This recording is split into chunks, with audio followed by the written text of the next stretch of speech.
Sebelum kita masuk lebih lanjut, apa sebenarnya algoritma? Algoritma adalah urutan langkah-langkah logis penyelesaian masalah yang juga disusun secara sistematis dan juga logis. Kata logis merupakan sebuah kata kunci dalam algoritma. Langkah-langkah dalam algoritma harus logis dan juga dapat ditentukan bernilai salah atau benar. Struktur dasar algoritma ada 3. Yang pertama, sequence. Yang kedua, decision. Yang ketiga, looping. Kita bahas dulu yang pertama, yaitu sequence structure, yaitu struktur urut. Di sini adalah sebuah pernyataan atau beberapa pernyataan yang tidak mempunyai perulangan atau keputusan di dalamnya. Contohnya adalah algoritma untuk menghitung luas dan volume suatu balok. Contohnya rumus suatu balok adalah luas sama dengan 2 kali panjang kali lebar, ditambah 2 kali panjang kali tinggi, dan juga ditambah 2 kali lebar kali tinggi. Kemudian, contoh algoritma untuk rumus volume balok. Volume ditentukan oleh panjang kali lebar kali tinggi. Di sini kita lihat algoritma ini tidak ada pengulangan dan juga tidak ada keputusan di dalamnya. Sehingga algoritma dari permasalahan tersebut adalah 1. Masukkan panjang. 2. Masukkan lebar. Yang ketiga, masukkan tinggi.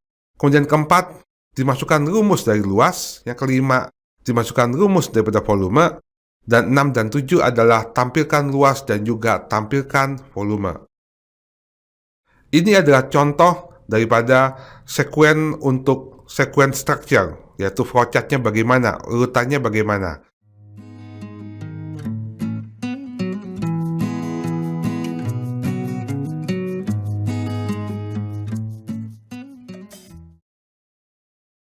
Dan contoh dari pemrogramannya seperti apa.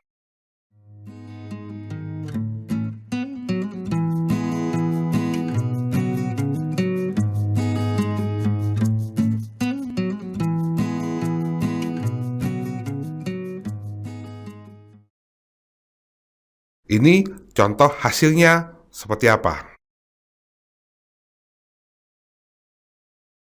Kemudian kita lanjut kepada yang kedua, yaitu struktur keputusan atau decision structure.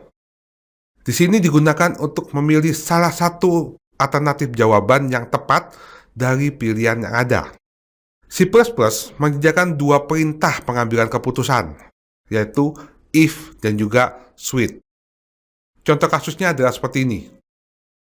Algoritma untuk menghitung total pembayaran dari pembelian seorang pelanggan toko dengan ketentuan apabila pembelian pelanggan tersebut sama dengan atau melebihi 100.000, maka pelanggan tersebut mendapat diskon 10%.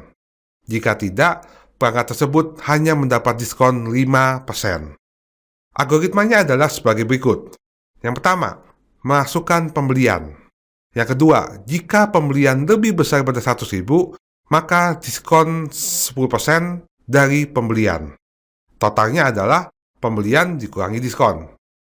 Kemudian kondisi kedua adalah jika pembeliannya adalah kurang dari 100.000, maka diskonnya adalah 5% dari pembelian. Total pembayarannya adalah pembelian dikurangi diskon. Setelah itu, tampilkan pembelian, tampilkan diskon, dan juga tampilkan total pembayaran. Ini adalah sebuah flow chart untuk struktur keputusan dari algoritma tadi.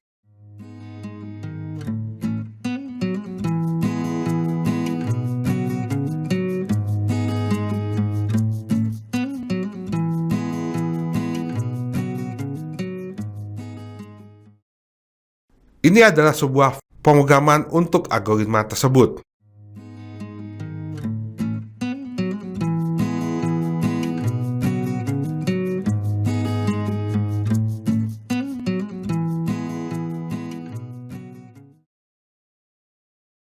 Dan kemudian ini adalah contoh daripada hasil pemrograman tersebut. Lanjut kepada yang ketiga, yaitu struktur perulangan atau looping structure. Struktur ini digunakan untuk melakukan suatu proses secara berulang jika suatu kondisi terpenuhi atau sebaliknya. Biasanya digunakan untuk mengulang suatu proses pemasukan data, mengulang proses perhitungan, dan mengulang proses menampilkan hasil pengolahan data. Contohnya adalah algoritma untuk menampilkan bilangan dari 10 sampai 1 secara turun-menurun, yaitu 10, 9, hingga 1. Algoritma dari pemasangan tersebut adalah tentukan nilai awal, kemudian batas, dan juga penurunan nilai. Kemudian kedua, lakukan pengulangan sampai batas terpenuhi. Yang ketiga, tampilkan bilangannya.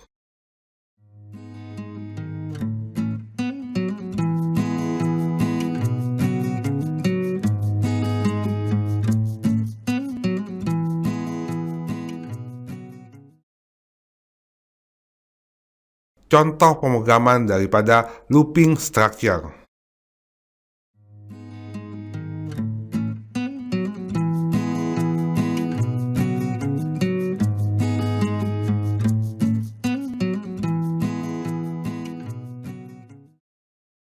Bagaimana dengan ciri-ciri algoritma yang baik? Di bawah ini adalah beberapa ciri-ciri algoritma yang baik. Yang pertama, memiliki logika perhitungan atau metode yang tepat dalam memecahkan sebuah masalah. Yang kedua, menghasilkan output yang tepat dan benar dalam waktu yang lebih singkat. Yang ketiga, ditulis dengan bahasa yang standar secara sistematis dan rapi, sehingga tidak dapat menimbulkan arti ganda. Yang keempat, ditulis dengan format yang mudah dipahami dan diimplementasikan ke dalam sebuah bahasa pemrograman. Selanjutnya adalah semua operasi yang dibutuhkan terdefinisikan dengan jelas. Yang terakhir, semua proses harus selalu berakhir setelah sejumlah langkah dilakukan. Itu adalah beberapa ciri-ciri algoritma yang baik.